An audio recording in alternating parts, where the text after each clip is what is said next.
next important branch of the subclavian artery. It is the thyrocervical trunk.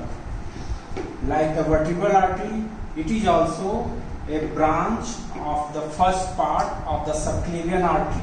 In this diagram, this is the thyrocervical trunk. This is the thyrocervical trunk. This thyrocervical trunk is present just medial to the scalous anterior muscles. It has a short stem. It further divided into the three branches: first, second, and the third branches. This thyrocervical trunk. The first branch, it is the suprascapular artery. The suprascapular artery runs laterally, crosses the scalous anterior muscles and the phrenic nerve superficially, and enters the posterior triangle. It is the contents of the posterior triangle. In the posterior triangle, it passes deep to the clavicle, subclavius muscles, inferior belly of the omohyoid, and reach the superior border of the scapula. And this is the one artery which participates in the anastomosis around the scapula. This is the suprascapular artery that is present on the superior border of the scapula and passes above the suprascapular foramen. Now the second branch, that is the transverse cervical artery or the superficial cervical artery. When it is the superficial cervical artery, it also runs parallel with the suprascapular artery above, enters into the posterior triangle. It is also the contents of the posterior triangle, passes deep to the trapezius, and this superficial cervical artery anastomosis with the superficial branch of the occipital artery. Occipital artery, branch of the external carotid artery. So there is an anastomosis between the external carotid artery and the branch of the subclavian artery, provide the collateral circulation. Sometimes it is present the transverse cervical artery. This transverse cervical artery follow the same course, and it divided in the posterior triangle into the superficial branch and the deep branch. This superficial branch passes deep to the trapezius and the same anastomosis with the branch of the occipital artery, that is same like the superficial cervical artery. Now the deep branch, this deep branch passes deep to the levator scapulae, and this is the another branch which participate in the anastomosis around the scapula. It runs along the medial border of the scapula. This suprascapular runs along the upper border of the scapula. So these are the two branches. It is the deep branch of the transverse cervical artery and the suprascapular artery that participate in the anastomosis around the scapula, and these are the branches of the first part of the subclavian artery. Now, if this transverse cervical artery is present, then in this condition there is no dorsal scapular artery. Dorsal scapular artery, that is the branch of the third part, it is missing when it is the transverse cervical artery. Now when it is the superficial cervical artery, then this dorsal scapular artery is present, and it represents the deep branch of this transverse cervical artery. So this is the twist. This is occasionally present. When it will be present? When it is a superficial cervical artery. And when it is absent, then when it is the transverse cervical artery. They divide into the superficial and deep and play two roles. Now the third branch, it is the continuation of the thyrocervical trunk.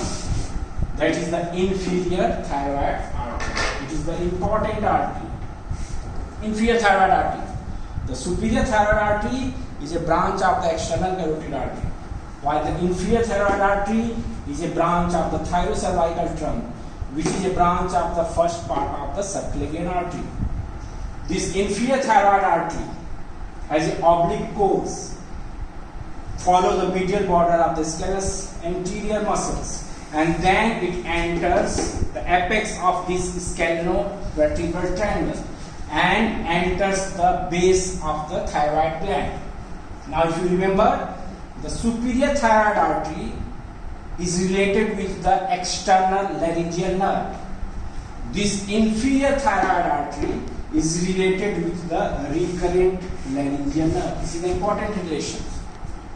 While the superior, it is the external laryngeal nerve. This inferior thyroid artery and the recurrent laryngeal nerve, close to the gland, they are very close to each other. So, to ligate this artery, it is safe to ligate away from the gland to save the recurrent laryngeal nerve, because recurrent laryngeal nerve, we will discuss in the larynx, it is a mixed nerve. It supplies the sensory and supply the motor. Motor, all the muscles of the larynx except the cricothyroid, it is supplied by the recurrent laryngeal nerve. And the sensory, it supplies the larynx below the vocal cord. Above the vocal cord, it is the internal laryngeal nerve. So it is important relations, just opposite to the superior thyroid artery, if you remember. Now this inferior thyroid artery gives certain important branches. First, it is the ascending cervical artery. Ascending cervical artery ascends vertically upwards and supply the muscles of the prevertebral and the paravertebral muscles. Then it is the inferior laryngeal artery. If you remember, it is the superior laryngeal artery. Superior laryngeal artery, artery of the larynx above the vocal cord. It is a branch of the superior thyroid artery, and it is closely related with the internal laryngeal nerve. These two structures pierce the thyroid membrane, while this inferior laryngeal artery, it supplies the larynx below the vocal cord, and it is closely related with this nerve, that is the recurrent laryngeal nerve. Now this thyroid artery gives small branches that supply the closed structure, that is the trachea and the esophagus, that is the tracheal and the esophageal branches. So this inferior thyroid artery gives the ascending cervical, inferior laryngeal and the tracheal esophageal branches. So the thyrocervical trunk branch of the first part of the subclavian artery gives the three branches, out of which these two branches are the contents of the posterior triangle, and they anastomosis around the scapula, and this is the artery of the thyroid gland, that is the inferior thyroid artery, supply the major part of the thyroid gland. Now the next branch, it is the internal thoracic artery. Internal thoracic artery, or it is the internal mammary artery also. This internal thoracic artery also the another branch of the first part of the subclavian artery on the both sides, right and the left. It takes origin from the inferior aspect of the first part of the subclavian artery, opposite the vertebral artery. This artery we have already learned in the thoracic region.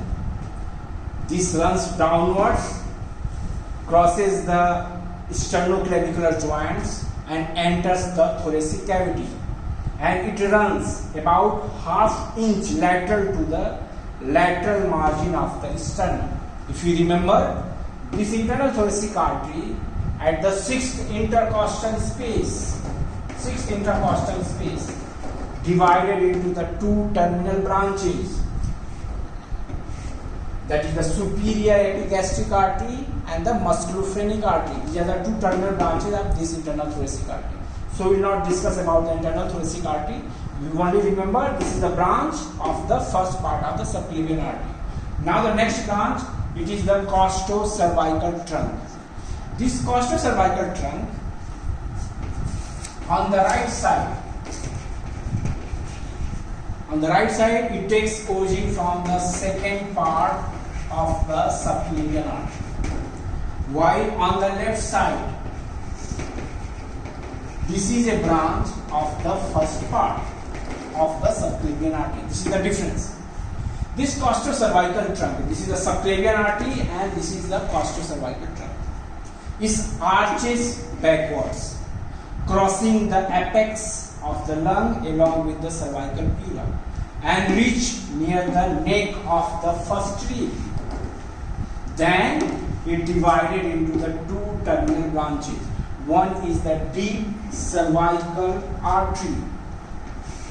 This deep cervical artery ascends between the first rib and the transverse process of the second cervical vertebra. And this deep cervical artery anastomosis with the branch of the occipital artery. So it is another artery where the external carotid artery and the branch of the subclavian artery anastomosis. It is the branch of the costocervical trunk. Now the second division, it is the superior intercostal artery. It runs in front of the first and the second rib, neck, and it gives two posterior intercostal artery.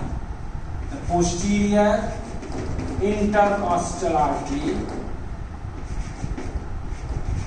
of upper two intercostal space